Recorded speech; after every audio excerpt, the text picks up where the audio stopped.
দেশের বিভিন্ন বিশ্ববিদ্যালয়ের শিক্ষার্থীরা বেশ কিছুদিন ধরে কোটা সংস্কারের দাবিতে আন্দোলন করছেন। এই আন্দোলন ঘিরে শিক্ষার্থী সহ নানা শ্রেণী পেশার লোকজনের মৃত্যুর ঘটনাও ঘটছে।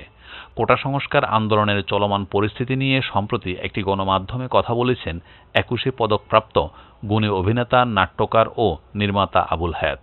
তিনি বলেন, আমাদের ভবনের একটা ফ্ল্যাটের ছেলে মারা গেছে। নাম তার ফারহান ফায়াজ। ওর মা বাবা এবং আমরা একই ভবনে থাকি।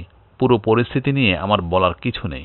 সরকার অনেক দেরি করে ফেলেছে, যেটা একদিনে সমাধান করা সম্ভব ছিল সেটি তারা অনেক সময় নিয়ে করল। কষ্টটা এখানেই লাগে।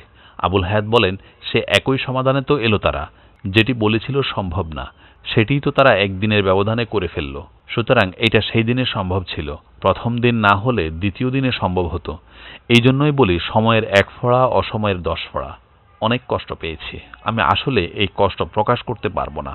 আমার চোখ এখনো ছলছল করছে। আমি এমন মৃত্যু কোনোভাবেই মেনে নিতে পারিনি। তিনি বলেন, আমি খুবই মর্মাহত। আমি কেঁদেছি। মৃত্যুর খবরে আমার কান্না থামাতে পারছিলাম না। বাচ্চাগুলোর একটার পর একটা মৃত্যুর খবর আসছিল। আমার কান্না কিছুতেই আটকে রাখতে পারিনি। আবুল হায়াত বলেন, আমি অসুস্থ। এখন বেশিরভাগ সময় আমি বাসায় থাকি, কোথাও বের হই না। আমি তো ভাবতেই পারি না ছোট ছোট বাচ্চার সঙ্গে এমনটা হতে পারে। আমাদের পুলিশ বাহিনী তাদের সামনে দাঁড়ানো কাউকে এভাবে মারবে, এটা কল্পনা অতীত। অনেক কিছু মনে আসে, লিখেও লিখি না, বলিও বলি না, চুপচাপ থাকি। কিন্তু আমাদের সহ্যেরও তো একটা সীমা আছে। মনেরও তো কষ্ট সহ্য করার ক্ষমতা থাকে।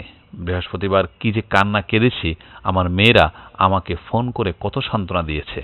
বলেছে, কেঁদে কি লাভ, কেঁদে কি বা করবে। কিন্তু তারপরেও আমি কেঁদেছি। না কেঁদে থাকতে পারিনি।